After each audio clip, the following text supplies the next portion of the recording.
Have you ever felt like you just had to force yourself to push through or suppress any negative, challenging feelings of disappointment and fear along the way if you're going to make your business a success?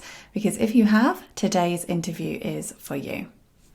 Welcome to the Soulful Sales Show, where we talk about believing in the value of your offers, getting them in front of your right people, and selling more of what you do in your unique way.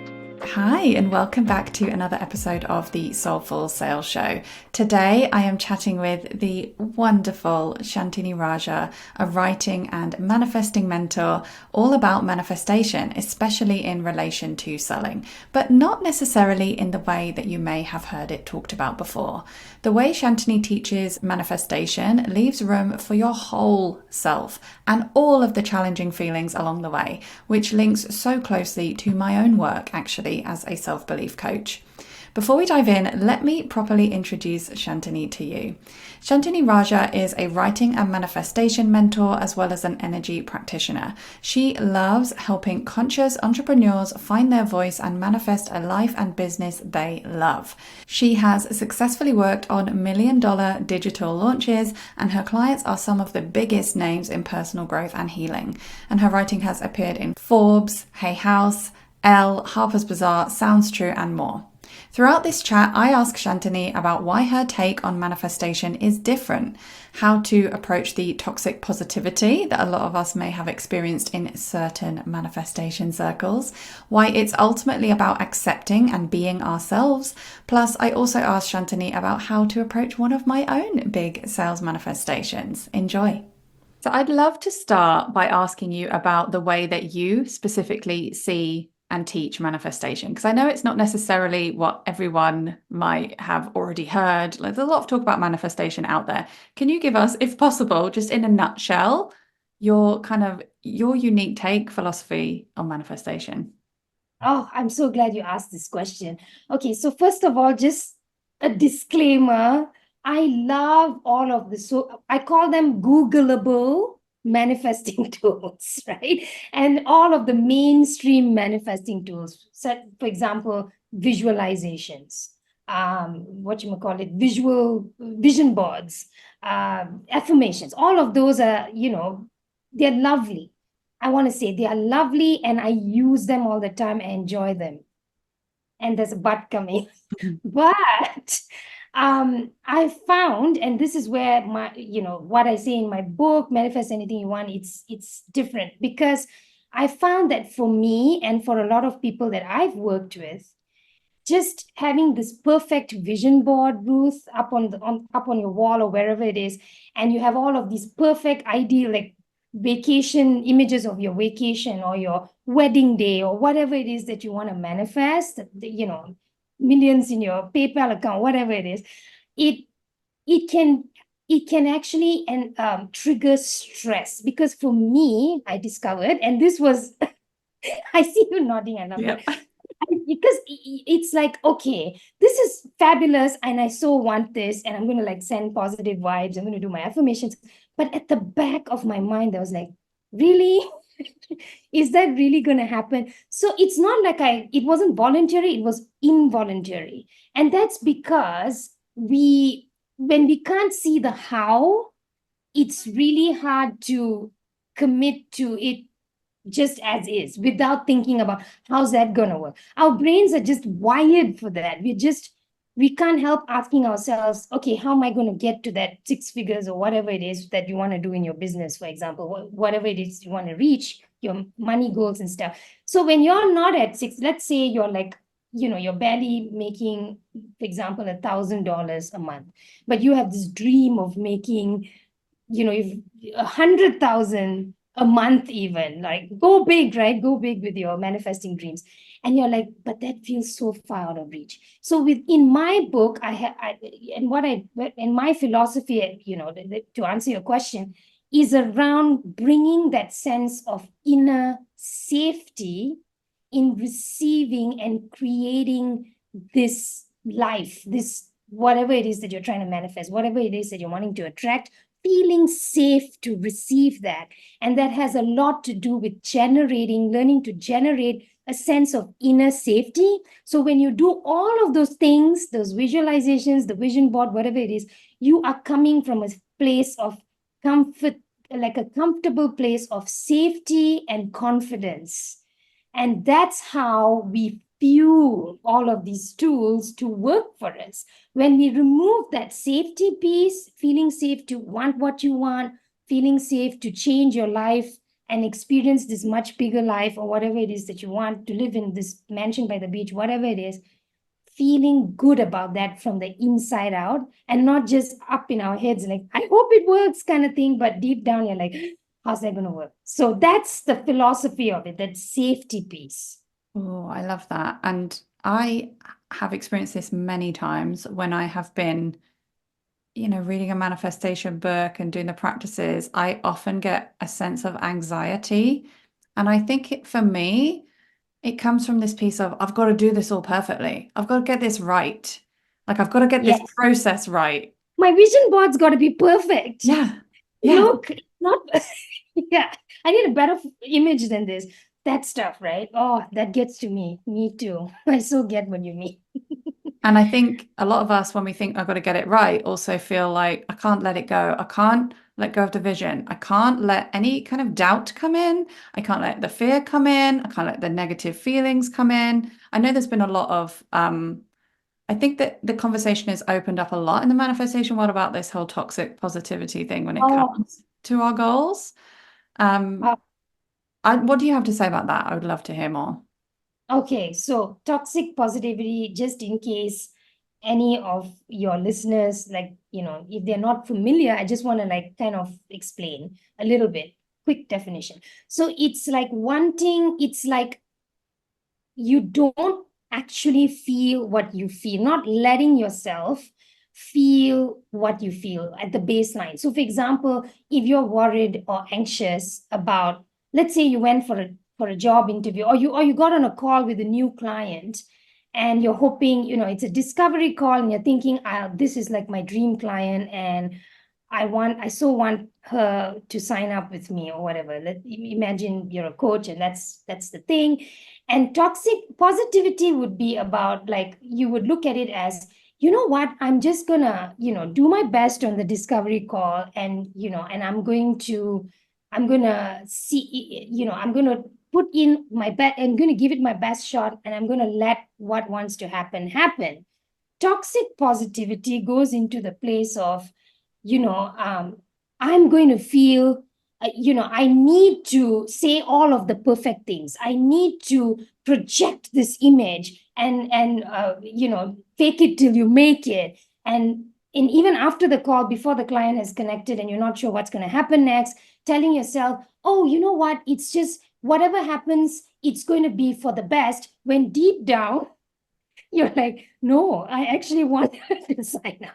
But if anybody talks to you about it, you're like, no, it's for the best, the universe knows. But in your heart, it's fine if you really feel that way in your heart. But in your heart, you're thinking, no, I need her to sign up. I want her to sign up. So a lot of the work that I do and that I teach, and which is in my book as well, is learning to process that anxiety, that worry, that fear, allowing it to do its thing, making friends with it in a way, with all of those, unwanted so-called negative feelings, allowing it to flow.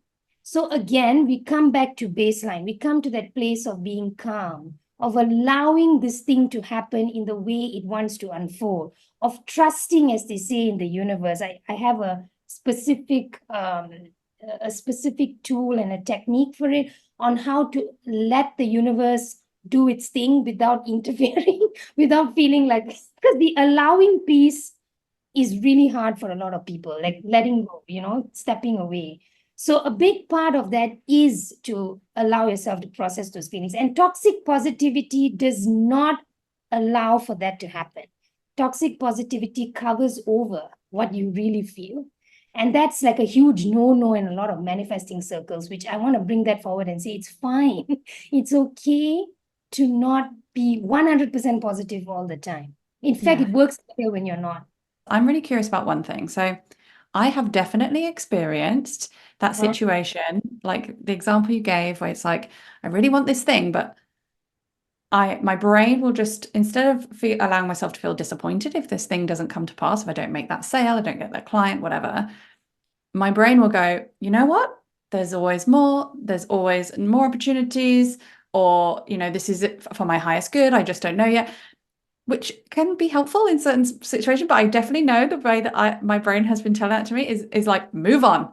Don't sit with that disappointment. Don't feel that feeling. Move on. And I'd just love to hear also, because I think there's something to be said with being, there's a level of detachment that is helpful, and there's this level of detachment, I guess, that is denying yourself, and it seems like blurry boundaries sometimes. I'd love to hear a little bit more about your thoughts on that. Like, when does it become problematic? Sometimes, like, how do I even know that I'm doing it, Right. So that is a great question, by the way. So this, we do know, actually, Ruth. We Mm-hmm. can feel it deep down. The fact that you feel, like, part of that feeling would be about trying to rush into the next step. So there's a feeling of wanting to just take the next step and get on with it, snap out of it, get on with it. There's this military-esque kind of voice in our heads. There's this sergeant or whatever who's barking out orders. That's it, enough, snap out of it. So that is a clue. That's one of the clues. The other feeling is you don't, you can feel that anxiety and that worry. You can feel stress rising around your next steps. When you are actually in a place of allowing that disappointment, that sadness, tears, whatever it is, because here's what I've experienced and I know to be true. The universe, whatever, some people call it, would say God, source, universe, infinite, whatever we call it, loves us for who we truly are and who we are being in the moment.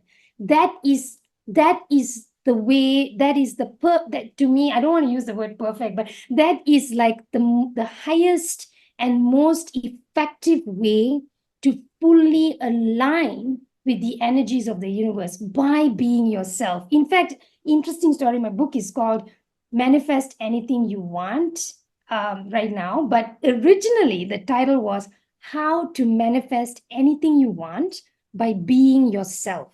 Mm-hmm. Because it's about coming home to you. When we are fully who we are, when we accept that we are sad or angry or jealous or whatever it is, we are ultimately allowing ourselves to be who we are in that moment. And because we come from source energy, we come from this energy that is a part of the universe, and we will return to it one day, and we come from it. Being ourselves is the most powerful way to create what you want in your life in the long term.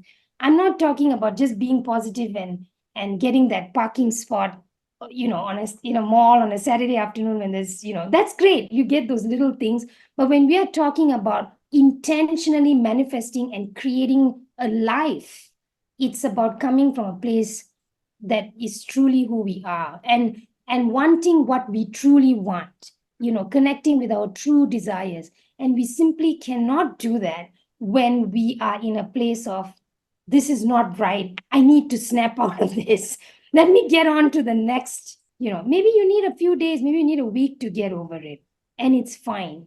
And it's fine. Trusting yourself to know when it's time. Okay, I'm ready now, I'm ready for the next step. So I hope that kind of answers your question earlier. And it really actually speaks a lot to my training as a self-belief coach.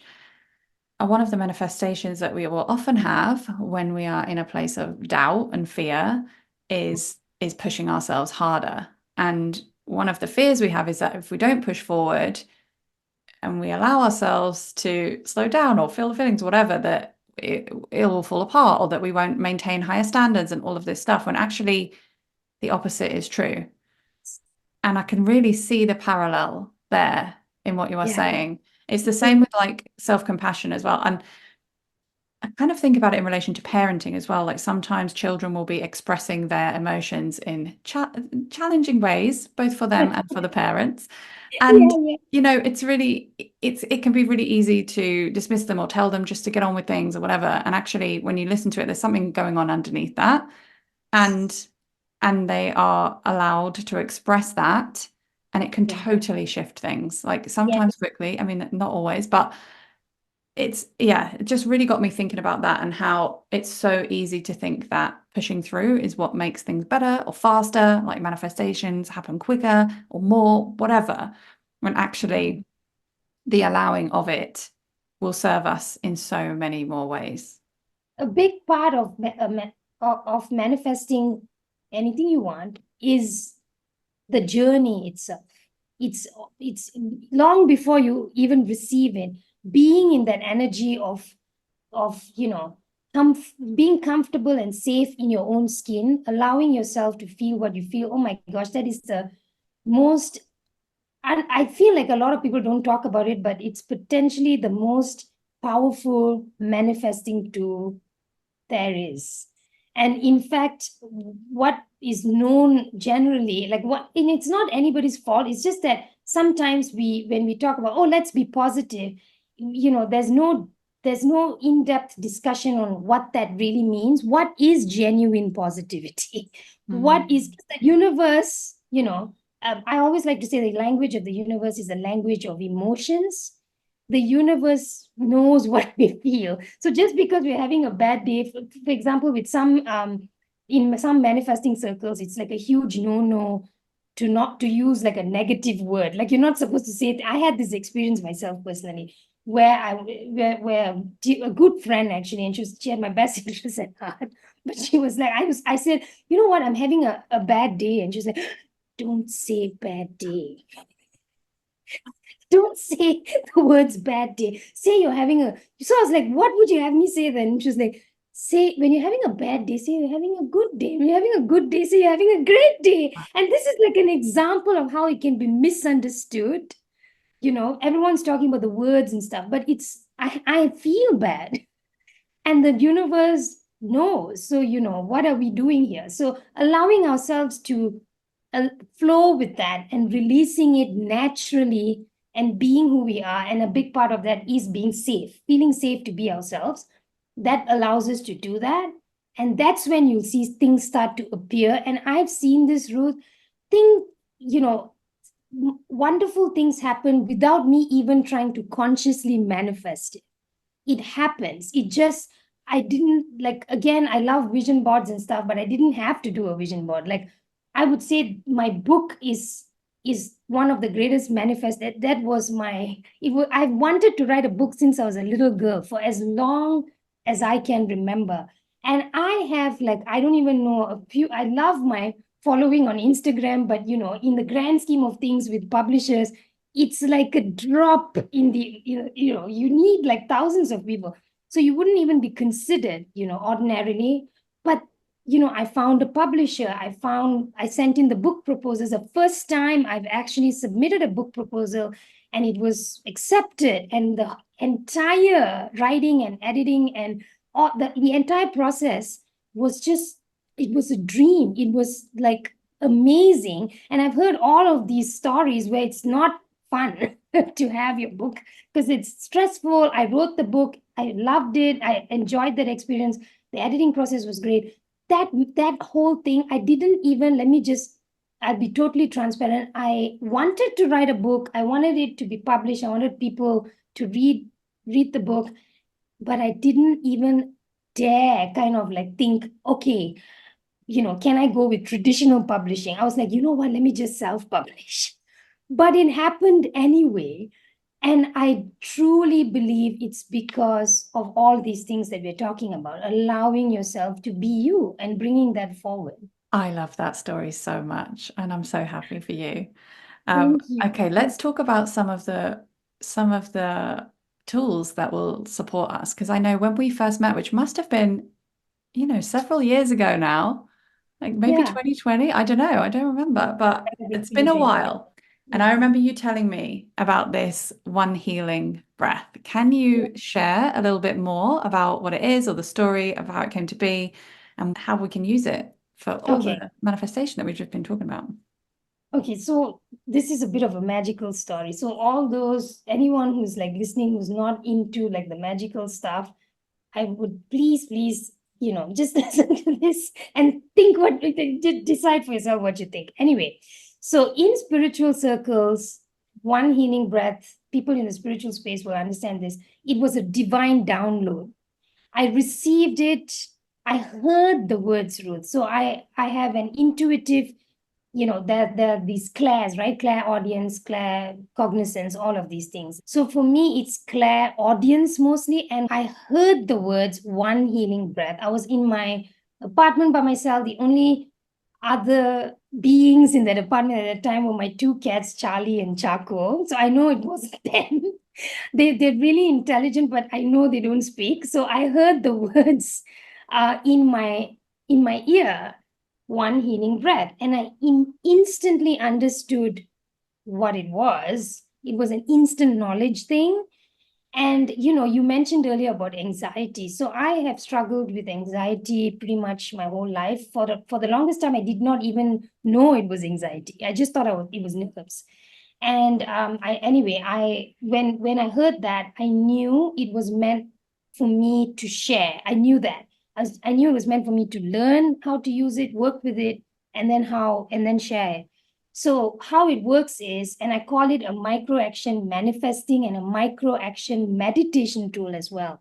Because what it does is sounds too simple almost.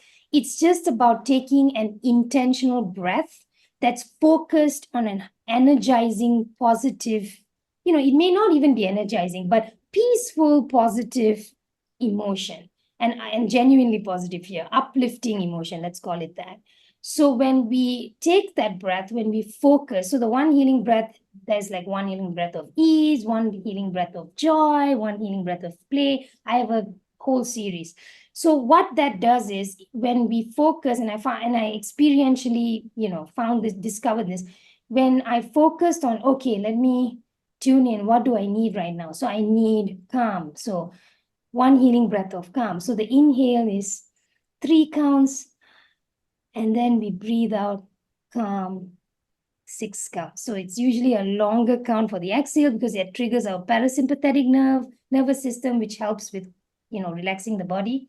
So breathing in 3, breathing out 6. And, just before you breathe, just think of something that brings that feeling of calm. So for me, it might be a clear blue sky on a summer's day. It might be seeing a vision of yourself at the beach with your family, whatever it is, whatever brings that feeling, right? Or watching leaves floating on the river. It could be a real experience, it could be a memory, it could be just a vision, or you're imagining what calm feels like, and then bringing that in.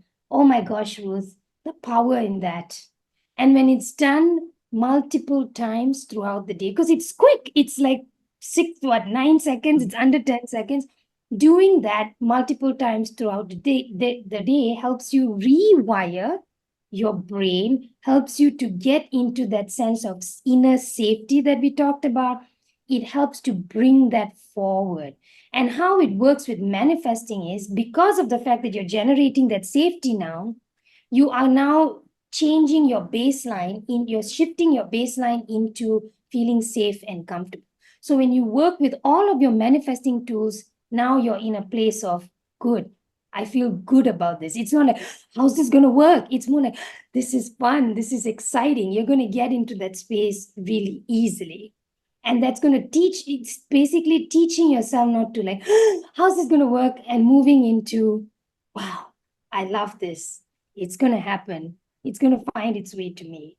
So that's how one healing breath, that's what it's about. That's how it worked. So it started out helping me with just, calming down. And then I realized, wait a second, this is amazing for manifesting.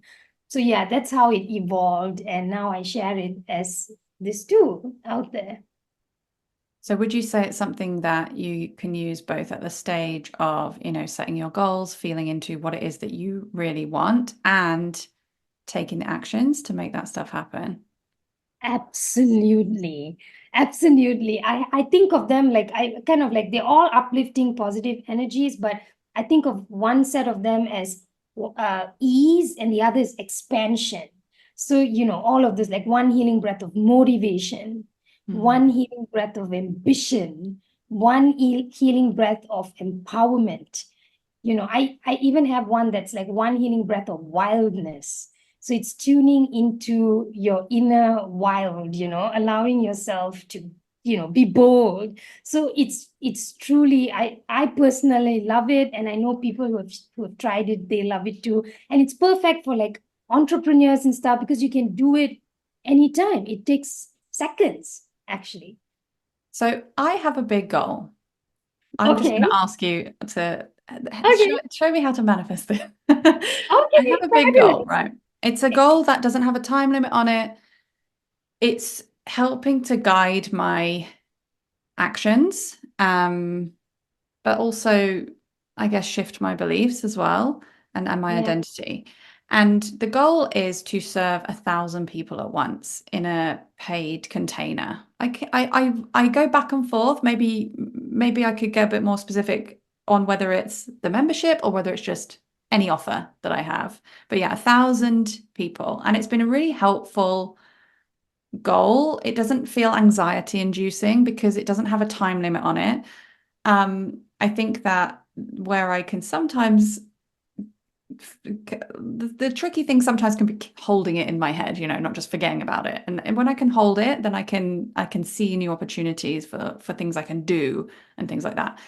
With a goal like this, how would you use your tools? And this may be a really big question, but feel free just to give us a little snippet if it is. How would you use your tools and processes to approach a goal like this? Or would you like change the way that the goal is in the first place? Oh, that is such an exciting question. Okay, I love this. It's juicy. This is juicy and it's real.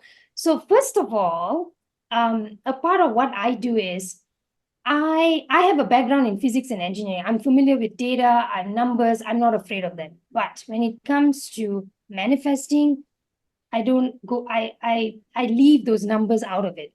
Any number, because, and I have a reason why. The universe, and I like to say this, the universe always dreams a bigger dream for us than we can possibly dream for ourselves. In fact, even the biggest number or data or time, the shortest timeline, whatever it is that we think of, things can happen in an instant. So we would say, oh, next month, but it could happen next week. So what we end up doing is when we have those numbers in there and I know a lot of teachers manifesting authors and stuff, they talk about getting specific with the goals, like as you said, and in your case, Ruth, you're already halfway there because you had the 1,000 but you didn't have like a timeline. So that's an excellent thing that you did there. But I wouldn't even have, this might sound radical for a lot of people, but I wouldn't even have 1,000. What if you have 10,000? What if that happens with ease? That is a possibility. That can happen. That has happened with a lot of other people. Why not you? Right? Why not you? I know you. I know your work. I want 10,000 or more people to find you and work with you and learn from you and be a part of your community. So I would say the first thing is to not have, the numbers in there. And I know you said that 1,000 feels good. It doesn't, trigger any kind of anxiety. But a lot of what happens inside ourselves, it's in our unconscious. There could be beliefs around that. Obviously, you know this, that we are not even aware of. So let's first remove the numbers. Then what I would do is I would every single time, like I'm not sure if you've written it somewhere or you think about it, whatever your preference is, I would take a breath of inspiration. So what I would do is I would sit with that goal. I would close my eyes. I'd sit with that, and then I would say, "What is this? What is the energy that wants to come through for me? What is the breath that I can fuel this goal with?" So sometimes it could be the same thing. It could be peace, could be inspiration. Sometimes it might be ambition. It might be whatever it is. You will receive that answer when you're calm and you're open. You will receive the answer, and you take that breath. So what you're doing is you're doing many things here. You're releasing a lot of your own anxiety. You're fueling that goal, that dream, that manifesting dream.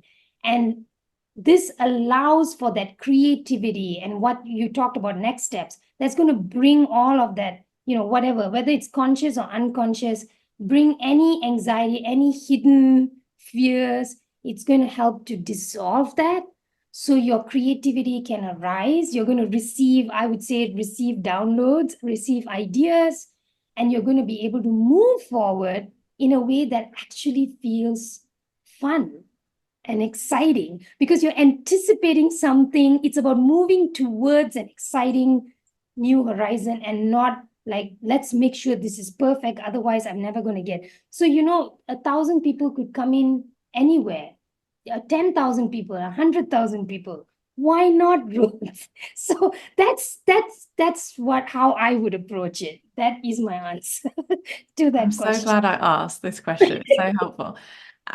If not a number in the goal, Yeah.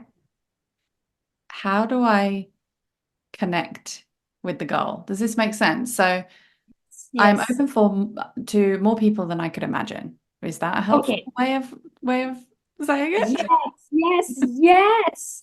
I'm open to more people and that feeling you get, Yeah. that feeling, it's about tuning into, because numbers, our brain works in that way, like physically, right? Our brain literally works in this way. When we tend to latch on to numbers a lot, but what happens then is the feeling behind it starts to recede a little bit. It starts becoming about the numbers.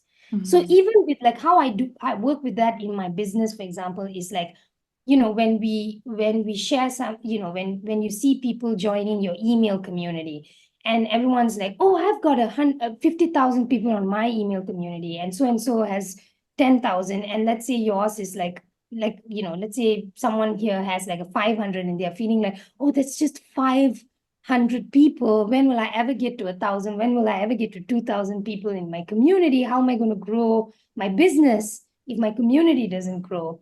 And I would say how I bring myself back is, I think, wow, can you imagine 500 people in a room, even 100 people in one room, 50 people in a room? That's a lot of people. That's a lot of people. So speaking and connecting to people and feeling that, wow, these people want to hear from me, right? And I have them, and they've opted to hear from me.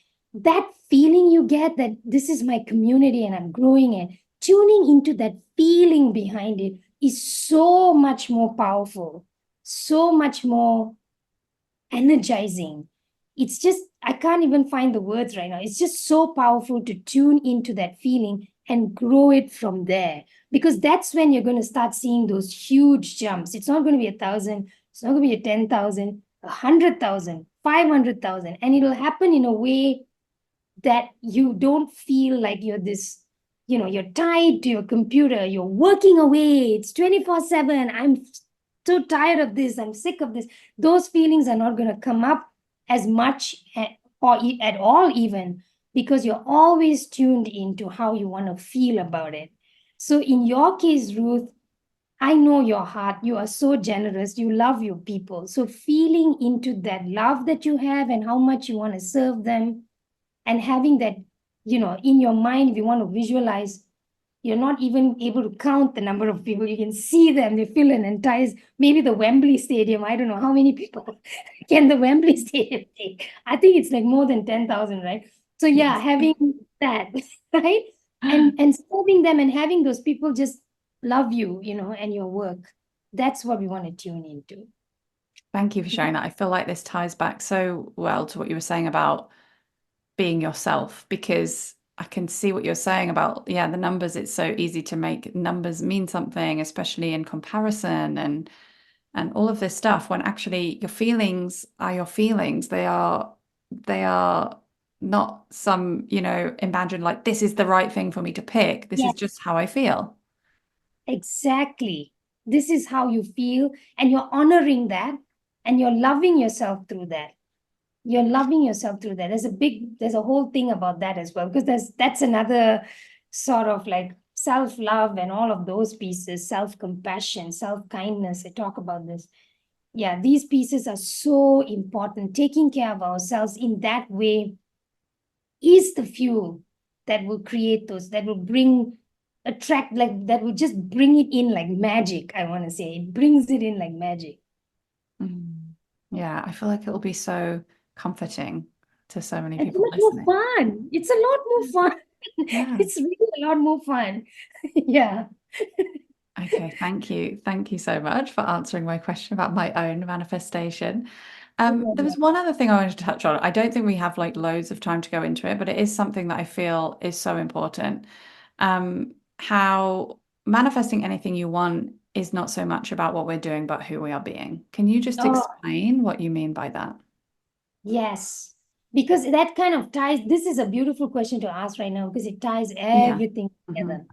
Because as I said at the top of our conversation, when if I were to be like, for example, if it were me and I'm creating this vision board, and I am just focused on getting the exact images that need to be there. I need to focus. I need to find these beautiful, oh, this doesn't look great. And it's not coming from how I'm feeling, as I said. It's coming and who I'm being in that moment. It's about how who you are being. You're excited, you're enjoying this, you're loving it. So for some people that you'll find this is really interesting. I think it's interesting anyway as well. By tuning into myself in that way and always being self-aware, maybe not always, but for the most part, being very self-aware of how I'm feeling and who I'm being and what I'm bringing forward into all of my manifesting activities, it then becomes really clear what is it that I actually love and that works for me and what it is that doesn't. So, for example, affirmations kind of a touch and go for me. I don't always, it doesn't, I can't back it up. I can't back up the positive and it like the positive affirmations per se at all times. Sometimes maybe, but not always. So I don't always use them. But I love guided visualizations. I also like vision boards. I don't do them a lot, but I do love doing them. So I feel like who you are being in this sense is knowing who you truly are. And this also ties to another piece. I'm so glad I thought of this. I nearly forgot. This is a big one. Who being yourself and who and tuning into who you are being allows your true desires to rise. So what do I mean by that? A lot of the time, um, we're thinking, I want $1 million business or whatever. Or I want, in Asia, for example, we are encouraged strongly for the longest time. It's changing now, but still, women especially are encouraged to start a family and get married before 30. But is that what and you might think that's what you want, and here you're trying to manifest your soulmate, right? But is that you're at 25 or 22 or whatever? And that may not be your true desire because you're not being yourself. So what ends up happening is even if you do manifest this life, you wake up one day and you realize that's not even my life. I've manifested expectations, cultural pressure, people meaning well, but wanting something for you that you may not want for yourself. And a lot of the time we don't even realize that's not even what we want because we're not being who we are. We're not manifesting from a state of being who we truly are. And that's why I'm like, I don't know if you notice this, but I'm so passionate about this piece because a lot of us wake up in the middle of our lives and we're like, is this my life? Is this what I want? And for all intents and purposes, you're this amazing person. You've manifested so much success or whatever it is. You are known. Some people are even famous, and they're like, I don't want this. I Yeah. don't want this, right? So that is a big piece of that whole thing around being yourself, learning what you truly, being yourself lets you learn what you truly want. And it gives you the courage to ask for that and receive that as well. Oh, such an important message, and it just ties in so much with everything, about my philosophy of the way we show up in our businesses and, Yes.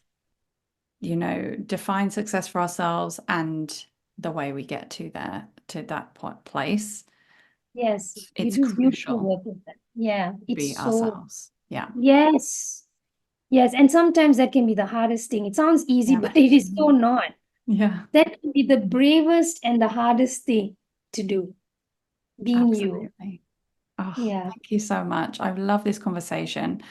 Before we Mm. wrap up, I'm just going to ask you three quick fire questions that I ask all our guests. So the Sure. first one is, Yeah. Beyond financial success, what impact do you hope to have in the world through your work? Oh, I would love, there's this old song that says, I want to teach the world to sing. But in my case, it's, I want to teach the world. I would love to teach the world that it's safe to be who you truly are. I would love to teach, because here's what I've discovered in my life and what I know is true pretty much for every single person. Beneath all of that pain, beneath the trauma, and we are all like, there's so much, we all struggle. There's so much going on in the world right now as well. Beneath all of the discord and the anger and the rage, there is that our true selves, we are made from love. There is love there. And a lot of the time, one of the reasons why there is discord and that rage and that defensiveness and that anger and all of that stuff is because we don't feel safe being in that space of love. It doesn't feel safe. So if all of us were to discover and realize, I can be this person that I truly am. I can come from love. This might sound painfully idealistic to a lot of people, I think. But I stand by this belief. Beneath it all, that there's nothing but love. And if we can get back there by being ourselves, I would like to teach the world to feel safe, to be themselves, and to connect with that love. I totally agree. Okay. Question number 2. If you could give past you a message of inspiration and encouragement earlier on in your business journey, what would that be? I didn't let me think about that. So when I really think about the start of my business journey, oh my gosh, Ruth, I had so little faith in myself. I had so little belief and trust in myself. I just didn't believe in myself at all. Because I don't come from a family of entrepreneurs. No one has done this before. And I just felt like, oh my gosh, what am I doing? It's all going to be awful. And if I could give that message, right, of inspiration, that would be, girl, you got this. I'm going to just summarize it. You are going to do this. You are doing it. There's so much. Look at your past. Look at all of the things that you've already achieved. Look at all the things that you thought you never would, and you have. Look at everything that you have overcome, all of the pain, all of the heartache, all of the good things that have happened to you. Tap into those resources. Connect with your guides, listen to your guides more, connect with that, and you got this. This is going to happen for you. Yeah. And finally, what does soulful selling mean to you? Soulful selling. I even love those words, those 2 words, soulful selling. To me, it means selling from the soul, selling from your true self, selling from who you truly are, selling from a place of knowing that you are helping, that you are supporting people, that you're making a real, you're shared. Selling to me, soulful selling to me means selling with love. That's what I want to say. That's what it means. Perfect. Thank you so much. I have loved this conversation, and I hope everyone listening who resonates will go out and buy your book. I'll make sure all the links are in the show notes so you know exactly where to go. Thank you so much. Thank you, Ruth. It was lovely talking to you. And if you want to find out more about Shantini and her work, you can find her at shantinirajah.com, order her book at manifestanythingyouwantbook.com, or follow her on Instagram and Facebook at Shantini Rajah. Thank you so much for listening to another episode of Soulful Sales. If you have a moment to rate and review, know that it really does make a difference. And if you'd like to carry on the conversation, then you can connect with me on Instagram at Ruth Poundwhite, sign up to my newsletter at ruthpoundwhite.com/newsletter, or my personal favorite, join me inside the low ticket membership at ruthpoundwhite.com/membership. And keep doing what you're doing, because your work really does matter.